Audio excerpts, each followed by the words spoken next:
Hi, welcome back to Swift Scents. I'm Debbie, and this is the tag video. I was tagged by Barry at Scentualise to do the Show Us Your Spritz challenge. So that's what this is all about today.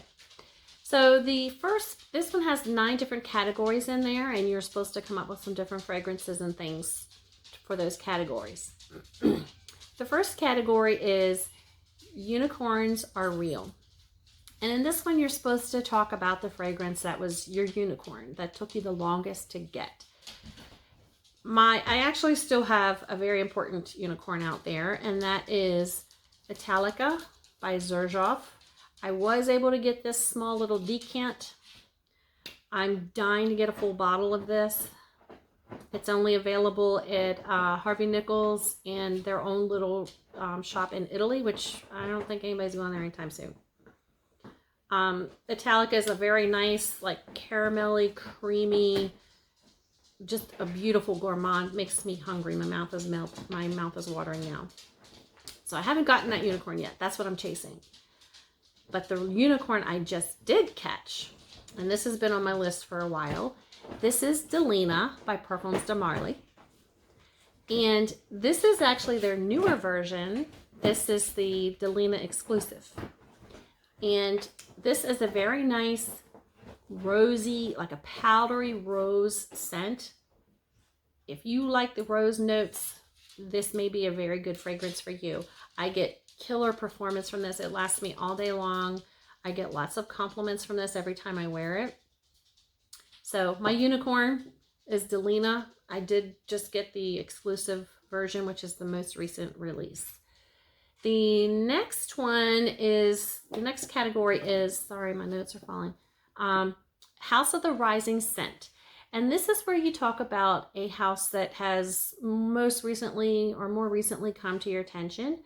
And I had to think about this for a minute because there's been quite a few that I've recently encountered, I'll say within the last 6 months. But the one that I wanted to talk to you about, they come up with their own unique blends of different things. And one in particular scent that I like is Rhyolite. And this is a unisex fragrance from Happy Land Studios. I really do like the house. They have several different scents that I like. Rhyolite being one of them. Oh man, that's good. I also do like their Blue Fire, 7, and there's a couple others, but these 3 are my most favorite. One of their recent releases was Paisley Sky. That one's very nice as well. Rhyolite, when I wear this, it lasts me all day long. And that's important to me to get the wear out of the fragrance. The next category is Heart the Hype.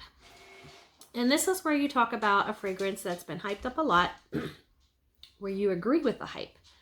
So for me, one of the ones that's been talked about a lot recently in some of the groups and things that I'm in is another PDM fragrance, and this is Eau Jaune. And I recently did a clone comparison with this one. To me, the Eau Jaune is sort of like a appley, cinnamony kind of scent. And Alexandria Fragrances actually makes one that's called Apple Crumb. It isn't exactly identical to Eau Jaune, but I really do like that apple cinnamon scent, and I think that's definitely worth the hype. The next one is called Renounce the Ounce, and this is one where you chose a fragrance that you feel is not worth the hype at all. And for this one, I chose one that I just honestly do not like this scent at all. This is Dior Sauvage. I've smelled all the different versions, and to me, they all smell really bad. It is only second, in my opinion, to Primus by Navitus Parfums. So that's how much I dislike that one. I know a lot of people do, not me. The next section or category is called Love is Blind Buying. And this is where you talk about a blind buy that you purchased, that you were happy with what you picked out. And I actually picked up this little gem in one of the rack stores for like 10 bucks. It was on their clearance rack. This is Velvet Lush by Jean Riche.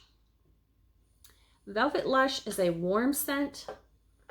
Honestly, to me, it smells a little bit like root beer. But it's kind of creamy too. So it's kind of like a cream soda root beer kind of a scent. I really like it. And I noticed that my list is very gourmandish here today, but for 10 bucks, I couldn't go wrong. Velvet Lush by Jean Riche. All right, the next category is Crystal Baller. And this is where you talk about a fragrance that you're most looking forward to smelling or trying out.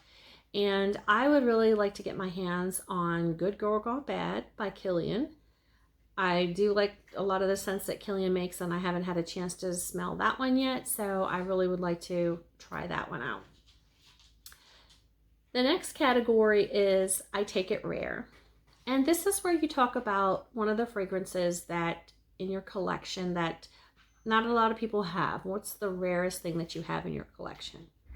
The rarest thing that I have, some of you who are older will remember, they had a fragrance called Evening in Paris. And I don't mean the redone one that they did, several years ago. This is the original. My mom actually had this when I was a kid. It came in a cobalt blue bottle, similar to this. This one is the travel version. My husband actually took the fragrance out of there and put it in an atomizer for me, because that one's just one you dab on. This is all the juice that I have left of this, and it's extremely hard to find if you can find it at all. So that is one of my most prized fragrances that I have. The next category is I am stuck on Band-Aid. And this is where you name your favorite band and then come up with a fragrance to name them, or a name for a fragrance that would be resemblant of them. So one of my favorite bands is Foreigner, and they actually have had lots of hits. They've been going since I was a kid, and if I had to pick a name for them as a fragrance, I think I would call it Aces, because they've had a lot of #1 hits. So that's my Band-Aid. The last one is Brain Fart Stunk 2. And this is where you talk about the biggest regret. What fragrance you bought that you most regretted purchasing. And I do love the scent of this one, but it has very poor performance for the money.